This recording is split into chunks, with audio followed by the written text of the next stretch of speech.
पोलिसांच्या हाणामारीत झालेल्या एका संशयित आरोपीचा मृत्यू झाला होता। या प्रकरणात मोठी अपडेट समोर येत असून या प्रकरणात पोलीस उपनिरीक्षकासह 3 पोलीस कर्मचाऱ्यांविरुद्ध अकोट पोलिसात खुनाचे गुन्हे दाखल करण्यात आलेत। या प्रकरणात यापूर्वीच 2 कर्मचाऱ्यांचं निलंबन झालं आहे। पोलिसांनी मारहाण करण्यात संशयित आरोपीचा मृत्यू झाला होता। गोवर्धन हरमकार असं मृतक संशयित आरोपीचं नाव आहे। विशेष म्हणजे त्याला पोलिसांकडून अमानुषपणे मारहाण झाली। त्याच्या गुदद्वारात दांडा टाकून अमानुषपणे कृत्य केलंय। या मारहाणीत त्याच्या छातीचं हाड तुटलं होतं। त्यानंतर पोलिसांनी त्याला एका ऑटो रिक्षा चालकाला बोलवत खासगी रुग्णालयात दाखल केलं, मात्र उपचारादरम्यान त्याचा दुसऱ्याच दिवशी मृत्यू झाला।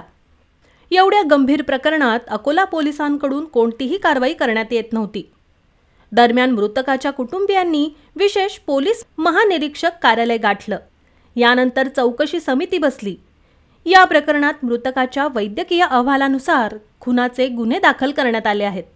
यात पोलीस उपनिरीक्षक राजेश जवरे, पोलीस कॉन्स्टेबल चंद्रप्रकाश साळंके या दोघांनाही ताब्यात घेतलं।